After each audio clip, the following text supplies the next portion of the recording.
Christ is revelation of the Father, but he is not God. Or is he God? पादरी George पुनैया और राहुल गांधी का ये वार्तालाप आपने भी सुना होगा। राहुल गांधी पूछते हैं कि जीसस कौन हैं? पादरी बताता है कि वे सन ऑफ गॉड अर्थात ईश्वर के पुत्र हैं। Jesus Christ is a form of God. Is that correct? He is the real God. He's the real God. That's God revealed him as a man, human person. फिर राहुल गांधी पूछते हैं, क्या Jesus भी ईश्वर का ही रूप हैं? पादरी उत्तर देता है, नहीं, जीसस एकमात्र गॉड अर्थात ईश्वर हैं। इस बातचीत ने ईसाई मजहब के एक सबसे बड़े विरोधाभास को एक बार फिर से सामने ला दिया, वो भी एक पादरी के मुंह से।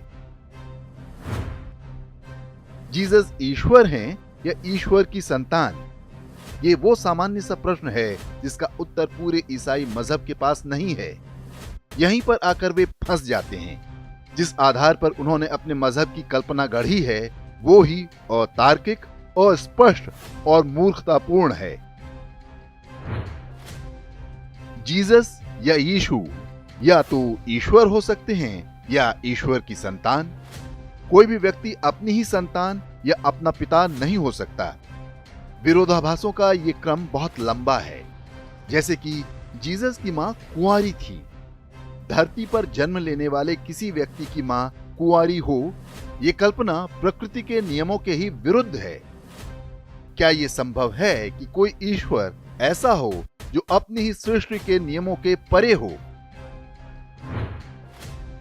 जीसस को लेकर सबसे गंभीर प्रश्न किसी और ने नहीं बल्कि एक ईसाई प्रचारक जॉन ऑसवाल्ड सैंडर्स ने उठाया था।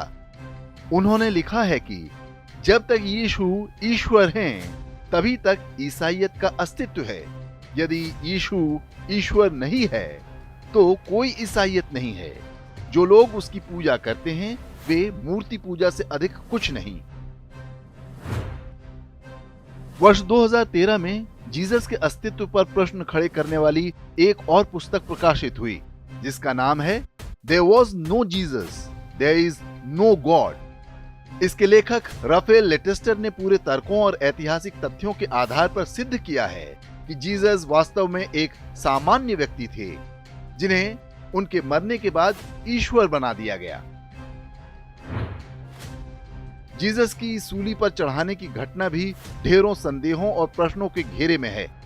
कहते हैं कि यह दंड रोमन गवर्नर पॉन्टियस के आदेश पर दिया गया था। जीसस को यह सजा एक अपराधी के रूप में दी गई थी।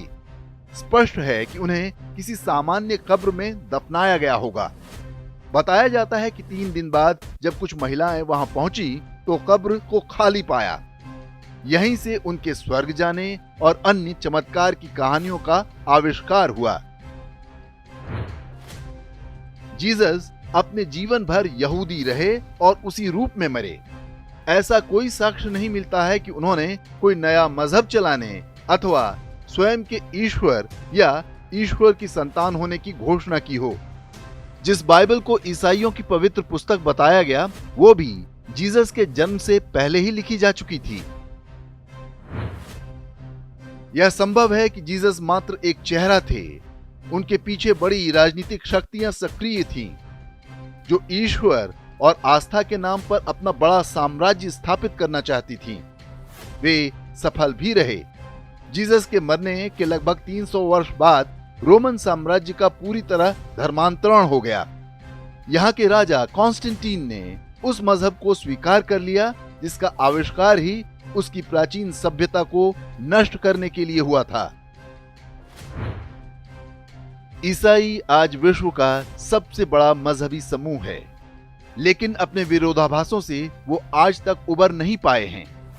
इन्हें लेकर समय समय पर प्रश्न उठते रहे हैं। यही कारण है कि ईसाई देशों में बड़ी संख्या में लोगों का इस मजहब से मोह भंग हो रहा है। एक ओर जीसस जैसे कथित भगवान हैं जिनके उपासक तय नहीं कर पा रहे हैं कि वे क्या हैं। दूसरी ओर भगवान श्री कृष्ण हैं जिन्होंने गीता में कहा है कि मैं ही ईश्वर हूं। केवल कहा ही नहीं, अपना विराट स्वरूप दिखाया भी।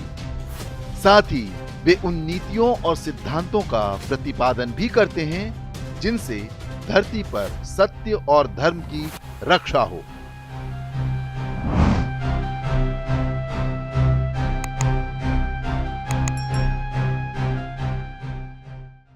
इंडेक्स ऑनलाइन के वीडियो समाज को समर्पित हैं। आप इनको डाउनलोड करके जैसे चाहे वैसे प्रयोग कर सकते हैं। चाहे तो आप हमारे टेलीग्राम चैनल से जुड़ सकते हैं। वहां सारे नए पुराने वीडियो आपको मिल जाएंगे। हमारे सोशल मीडिया लिंक हर वीडियो के डिस्क्रिप्शन में होते हैं। हमारा एकमात्र उद्देश्य हिंदू समाज को जागृत और एकजुट करना है। इसमें सहभागी बने। धन्यवाद।